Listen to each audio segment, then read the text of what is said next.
I hear you. I like that with the new technologies too, of like the battle between the old principles and just like a new trend. And we talked about NFTs, and Floyd Mayweather's now releasing a bunch of NFTs. I mean, you know that guy's going to release anything you can make money off of. And if you're not a boxing fan, Floyd Right. Mayweather's a famous boxer, and he calls himself Money Mayweather, so he's releasing exclusive NFTs. But it's heating up to the point of like, is this enthusiasm going to water down the pricing, or is it going to actually increase? Do you think it's going to increase the cultural energy around them now that every sort of celebrity out there is kind of putting their hat in the ring?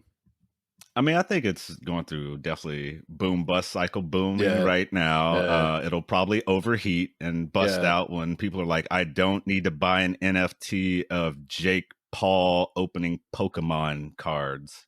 Like that should have little to no value, right? So Yeah. I think after you Yeah. burn through that, it'll come back to more of the what we talked about before, real digital collectibles and really connecting people with stuff that we think has real value, not just all Yeah. right, here's a dumb video of whatever, and we're gonna charge for it. So in the long term, for sure, betting on it, I think we're going to see a big bust.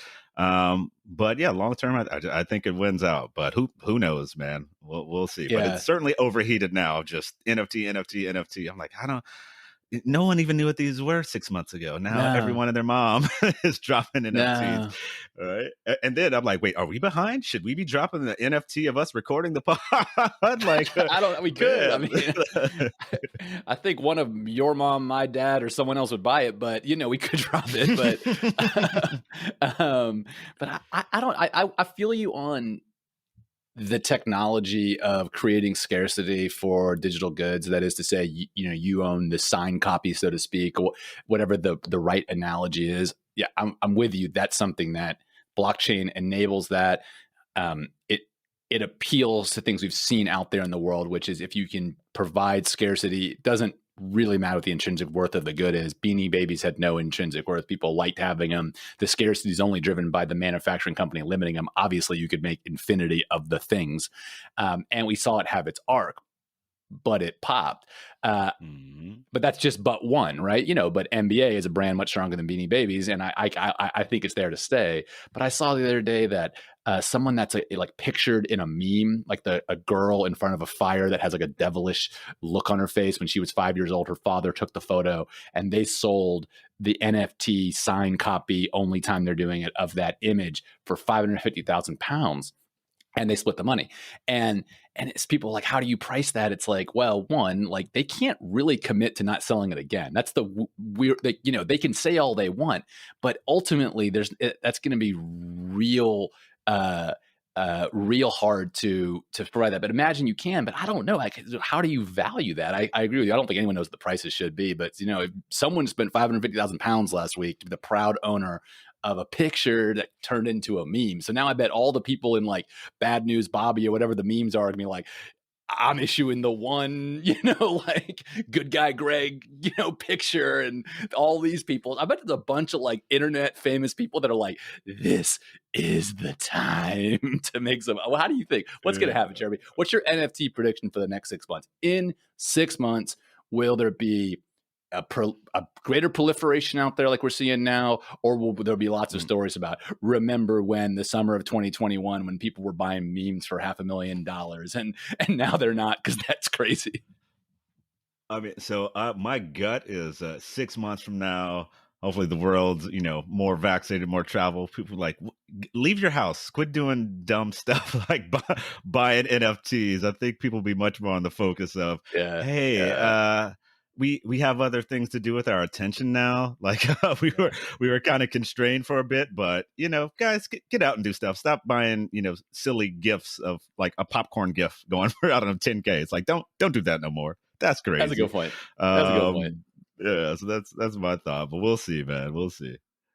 Yeah, I don't know, because the supply side response is what would scare me, because sure, the first meme that gets posted, like you said, are we too late? But when there's 500 of them out there and every artist is doing this and the supply side really responds, is the demand base that deep? I don't know. I would predict that we'll be talking about the technology here to stay. The NBA Top Shot, that stuff. It has a clear supply pipeline. There's players every year. There's highlights every year. It's a clear, consistent brand. They can credibly commit to only producing 500. But the whole, like, I'm going to pay $5 million for digital artwork, I'm going to say that's a bubble, and that's going to come crashing down. That's my prediction. Where you at there? Bubble on digital art or no? I agree with you. The bubble on digital art at the prices we're seeing at the very least, that to me is pretty crazy. So I think a price correction, then it makes more sense. But yeah, I think it'll be interesting stuff. I've started to see some articles of people being like, hey, concerts and sporting events, NFT versions of tickets to like have and say you've been there. So some of that's kind of interesting, right? Keep it digital. This is what I've been, and you can make a cool little holographic looking ticket. So how it's gonna, I think we don't know the ways that might be more practical, right? Where I'm like, okay, that kind of be nice. I go see whatever Drake or whatever concert. I'm like, oh yeah, I got this NFT, this cool little ticket, just to remind, as a reminder, instead of keeping all those paper tickets, some people keep. It's like, all right, I got this NFT, blockchain, digital, nice and easy. But we'll see, man. It's one of those. I think we're gonna see a lot of innovation in the space. So I can't even fully predict where this NFT train will go. That's why I love talking to you, because you, Jeremy, is a product leader at a tech company, and I have an economics background. So here I am talking about supply demand, and you're like, how can I incorporate this in my product? How can I Ticketmaster be like, add $10 and get your NFT, and your brain's over here churning. And I hear that, I'm like, oh yeah, that's gonna be a thing for sure. Add $10, get your Drake NFT, and then you have your concert board, and it's got to be digitally signatured. And it's like, I've been to 100 concerts. Like, have you been to Madonna or whatever? It's like, well, I got my NFT. That's a good idea. Patent pending. If you're listening, like, you got to save. That's like, I was there. I was in the house, and there's only 10K of these ever. You trying to get down? I'm with you, because ticket stubs always had a market. I'm with you, but.